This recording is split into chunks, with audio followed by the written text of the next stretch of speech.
Gede banget.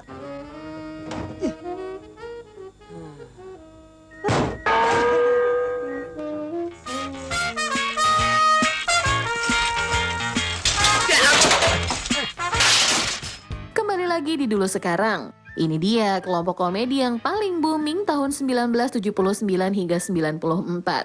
Sampai-sampai tiap libur lebaran film mereka menghiasi layar televisi.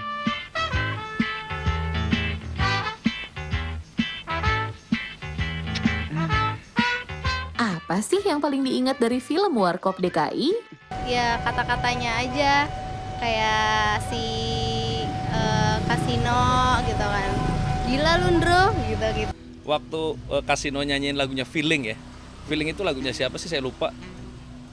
Feeling dia nyanyi pakai bahasa Inggris itu, tiba-tiba di tengah mengapa hatiku feeling tiada tertahan. Adegan yang dia yang dia ngeliatin cewek terus nabrak kebo terus nyungsep. Orangnya ya.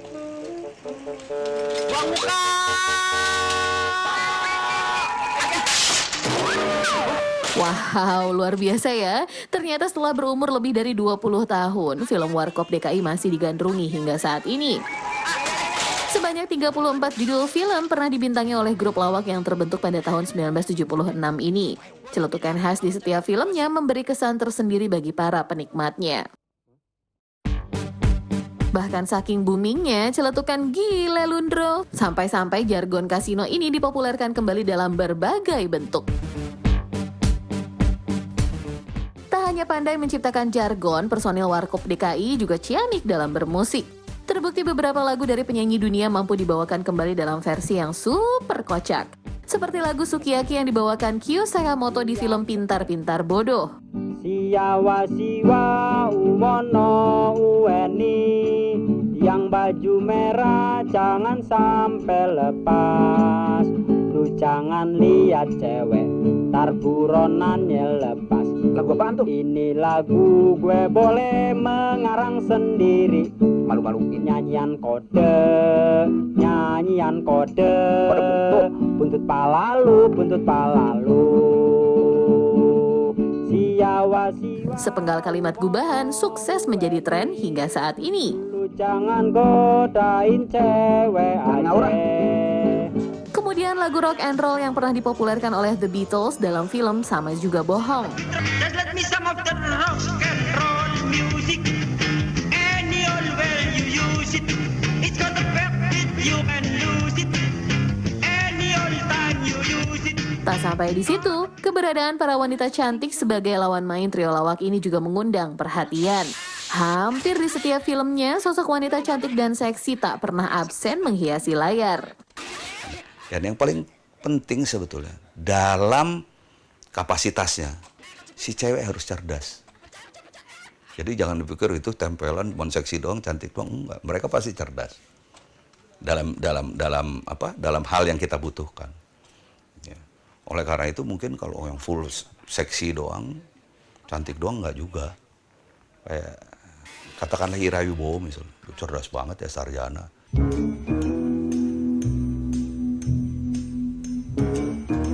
Kreativitas para jebolan penyiar salah satu radio swasta di Jakarta ini dalam meramu lawakan memang patut diacungi jempol. Tak heran jika Warkop DKI dijuluki sebagai grup lawak dengan gaya lelucon yang cerdas.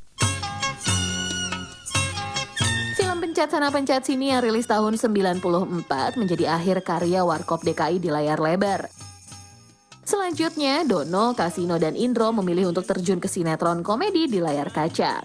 Sejak ditinggal Kasino yang tutup usia pada 18 Desember 97, sitkom Warkop DKI berubah nama.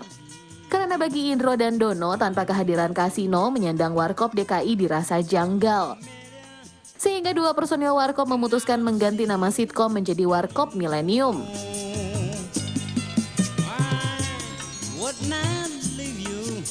4 tahun kemudian, tepatnya pada 30 Desember, Dono tutup usia. Namun Warkop DKI masih dijalankan oleh Indro hingga tahun 2007. Harus diakui bahwa pukulannya berat.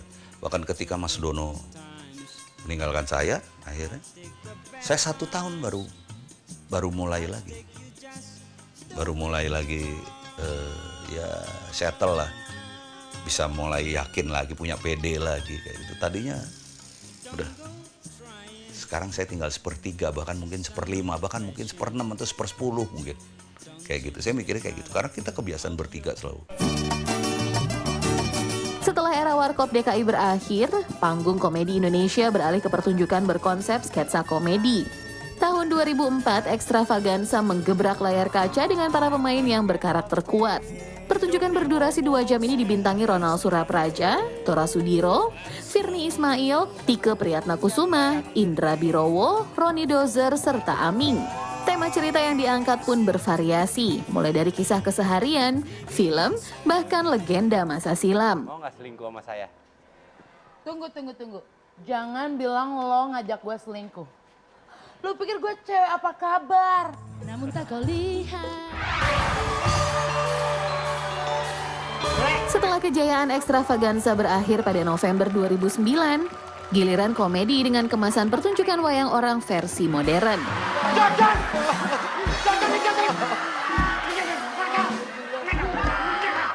Digawangi oleh Parto, Sule, Andre Taulani, Aziz Gagap, serta Nunung, opera Van Java hadir memberikan warna baru bagi komedi Indonesia. Hitung, mulai 1, 2, 3, 4, 5, 6, 7, 8, 9, 10, 11, 12.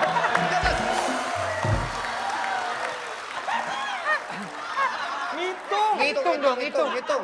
Raja nih raja. Pan kita nggak ada bertiga. 1, 2, 3 gitu. Telat sih. Yang cepet dong. Sekali lagi. Hitung mulai. 200. Itulah sebagian gambaran pertunjukan yang mulai muncul pada akhir November 2008. Ide awal mengangkat kembali seni tradisional ke permukaan bukan perkara mudah. Tapi dengan inovasi dan kreativitas, OVJ yang awalnya tayang seminggu sekali, meningkat menjadi 2 kali dalam seminggu hingga 5 kali dalam sepekan. Ini membuktikan program acara yang berdurasi 2 jam ini digemari oleh pemirsa. Selain membangun karakter pemain, setting panggung juga menjadi ciri khas OVJ. Properti yang hampir seluruhnya terbuat dari bahan aman yakni gabus lunak justru dimanfaatkan oleh para pemain untuk mengerjai sesama pemain atau bahkan bintang tamu. Sehingga tak jarang adegan merusak properti menjadi salah satu momen yang ditunggu-tunggu oleh penonton karena dipastikan ampuh mengundang gelak tawa.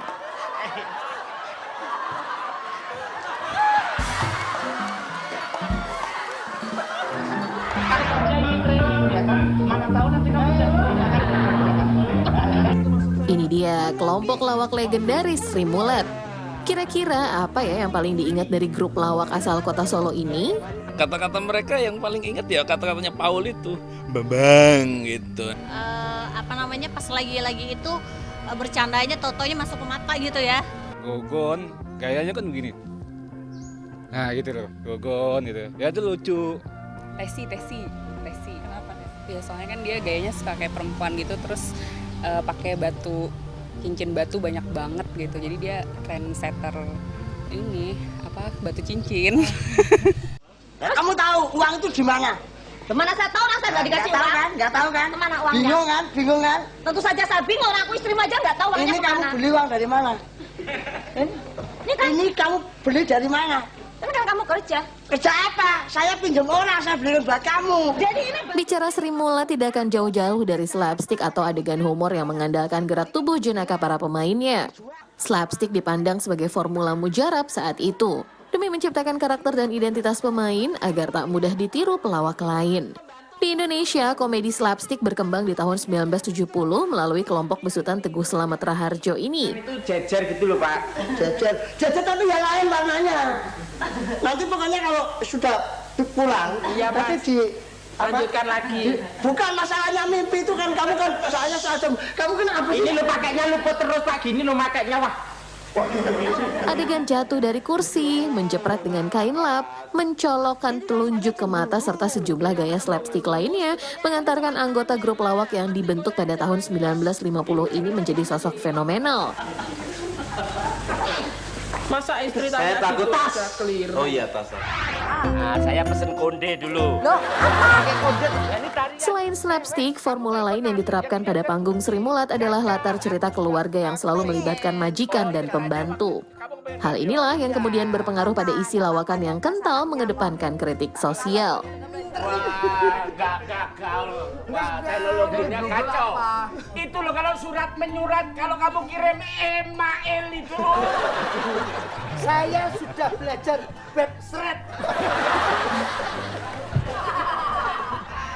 Buka sinus. Sinus.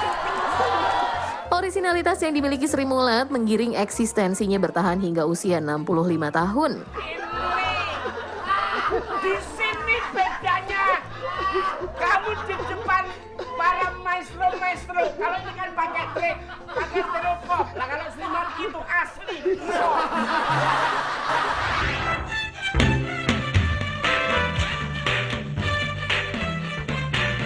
Jika Sri Mulat identik dengan gaya khas Jawa, sebutan inovasi komedi lahir dengan mengadaptasi kesenian Betawi, Lenong Rumpi. Deh. Itu lapangan golf 18 hole, siapa yang nyumbang kalau bukan papi? Mana ada sekolah lain ekstrakurikulernya golf? Ungkit. Iya Bu, kemarin pembangunan laboratorium pakai komputer kan papinya dia yang nyumbang. Makanya belain deh. Susah juga lah ya. Aduh belain deh. Lain kali nggak boleh begitu ya sama anak orang. Oh dengerin. Berawal dari sebuah komedi panggung, Lenong Rumpi kemudian merambah layar lebar. Akhir tahun 1989 hingga pertengahan tahun 93, dunia hiburan tanah air semakin ramai dengan munculnya serial sitkom Lenong Rumpi. Kehadiran Lenong Rumpi memberikan warna baru. Jika Lenong biasanya identik berisikan pemain asal Betawi, berbeda dengan kelompok Lenong yang didirikan oleh Harry de Frates. Lenong Rumpi memilih memasukkan karakter dari luar Betawi seperti Papua, Manado, Padang, Jawa, bahkan etnis Cina. Namun nuansa Lenong Betawi tetap terasa melalui candaan khas Betawi serta iringan musik gambang kromong.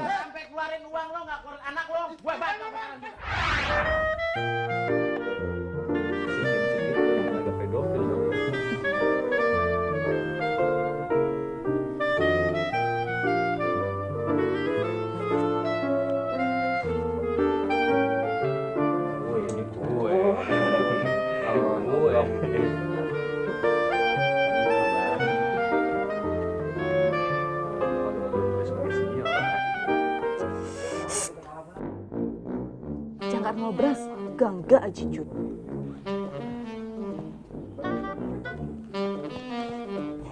Disadari atau tidak, dalam percakapan sehari-hari kita sering menyelipkan bahasa gaul. Tapi tak hanya lingkungan pergaulan, bahkan panggung komedi pun gak bisa lepas dari yang namanya tren bahasa gaul. Sampai-sampai nih, pelopor bahasa gaul di Indonesia asalnya dari komedian.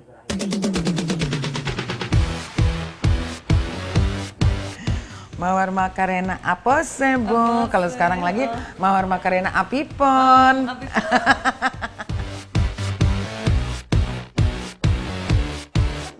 Popularitas Lenong Rumpi sukses mengantarkan komedian berdarah Ambon Belanda Jawa ini dikenal luas. Membintangi sejumlah film sekaligus menyutradarai sinetron tak menyurutkan kreativitasnya untuk menghasilkan karya baru. Siapa sangka kegemarannya menggunakan bahasa gaul mengantarkannya melahirkan ide unik dan orisinal. Bahasa gaul tuh pada waktu awalnya tuh sangat menggelitik kuping. Terus pada waktu mengatakannya pun harus dengan gestur gitu kan. Karena nggak lucu kalau misalnya tidak disertai dengan intonasi atau gestur kita gitu. Jadi, nah pada waktu itu aku termasuk yang suka menggunakan bahasa gaul itu. Nah karena suka akhirnya kan banyak yang bertanya, ini artinya apa sih, itu artinya apa sih gitu. Nah, akhirnya terpikir untuk mendokumentasikan.